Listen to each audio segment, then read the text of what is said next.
We're very excited at Trademark East Africa to welcome our new board members.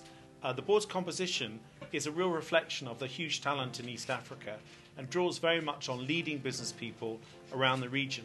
But I'd like to hand over to our chairman, Ali Mufaruki, a leading entrepreneur, as you know, from Tanzania.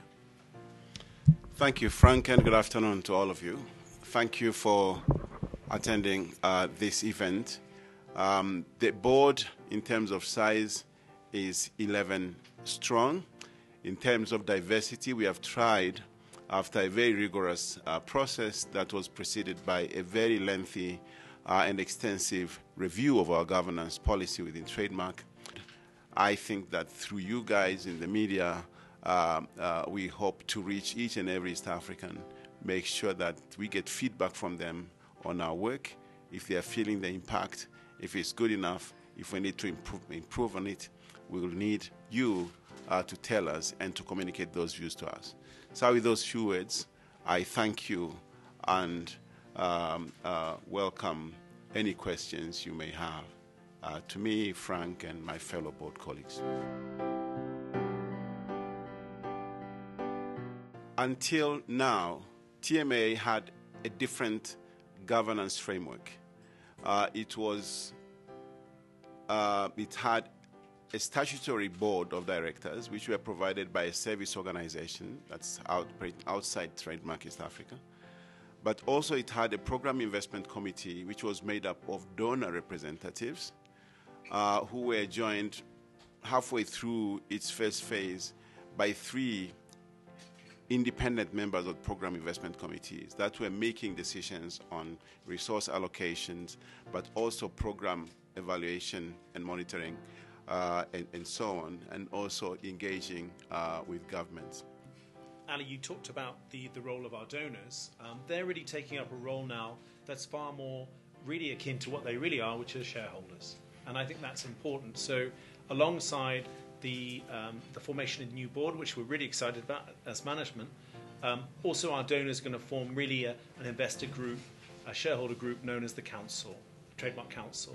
And they will basically also oversee the board. So what we're trying to do is really make a lot of these structures really work properly for the organization given its size. So that's another change. The non-tariff barriers, all kinds of other problems at bottlenecks, the lack of capacity, either on the part of the private sector, the part of government, the social constraints, the gender inequality or inequities, and so on and so forth. So they've done a lot of work in identifying all those issues. They have come up with strategies on how to address them, and they have raised the money to deploy in addressing these issues. We've achieved a lot of good things, but what we want to do is set ourselves some really good new challenges that'll actually have a real impact for East Africa. And what we're really going to try to set ourselves a challenge is job creation. How many jobs can, in the next phase, how many millions of jobs, and that will be the kind of level of ambition we can create and sustain around the region, and to help diversify trade. Because let's face it, we run trade imbalances. We need to get more exports, but also, critically, more trade going across our own borders. But the organization has grown tremendously. In the 5 years, from 2 to today, we have more than 150 members of staff, from a budget of under 10 million in the first year to now $130 million or so in 1 year. There is a lot of areas that need to be looked at, especially when it comes to contracting, expenditure, and so on. A lot of areas that need to be looked at in terms of human resource management and performance monitoring.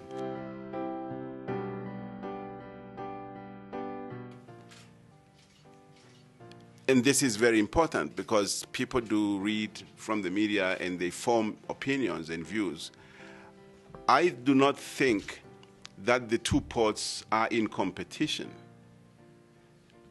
We have 150 million people across East Africa who are depending on these 2 ports, all of which are operating far below their capabilities and need a lot of help to become stronger and better? We actually just scaled up our work on ports because they're really so important at actually determining the cost of trade. About 50% of the time delays are due to the ports. Now, at Mombasa, we've got a program now of about $100 million. Dollars. $100 million, yeah. Yep, sorry. And broadly at Dar es Salaam, around the same. We've just scaled up both, so it's around $200 million in both port programs. And that's a mixture between physical infrastructure at the ship-shore interface, then the efficiency of the yards, how you stack containers, and then critically how you get them out. Because that's the critical thing. You need to get them out quickly and deliver to the customers cheaply. So we focus on those three different things. Part of the reason why we are so busy is because trade in East Africa is not working. So we are here as in self-interest. Look, only any responsible person would commit to serving on a board when they have not asked the question, do I have the time to do this? Because this is something that you do voluntarily. You do because you want to do, not because you have to do. So we have put this question to all our directors. We have given them an indication of the amount of time they are going to be required to commit. It's not a whole year, it's not several months, it's a number of days per year that we need them to be available. And they all have answered that question with an absolute yes. And those who couldn't have actually said, I'm sorry, this is a bit too much of a commitment. As to me, I have answered that with an absolute yes.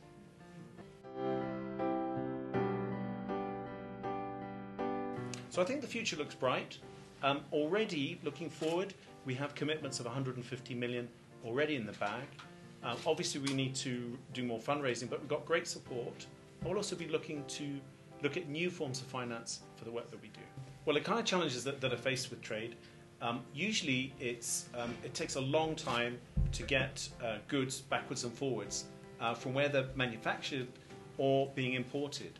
So the big problem is that it can take containers can take a long time, for example, at the port of Mombasa or at various ports. So we need to do things to streamline that. Secondly, as they move along the northern corridor, say for example, which is a main trade artery for our countries, as soon as they hit the border, they're delayed. There's problems with administration. Trucks are stopped, and delays cost money. Just before we close, I wanted to also just appeal or challenge the media to follow on this story and commitment that we're making by investigating on the ground. Are we having the impact we're claiming to be having? What are the people saying about Trademark East Africa? And to report on it. As I said, this is a huge project. These are hundreds of millions of dollars being invested in the region to help solve this one problem that we're broken down into small, about 6 components. So we need the media to help us kind of get reality checks on our work, get questions or even critique. Would appreciate that, because that is the only way we can improve our performance, but also that's the only way we can connect with the people on the ground.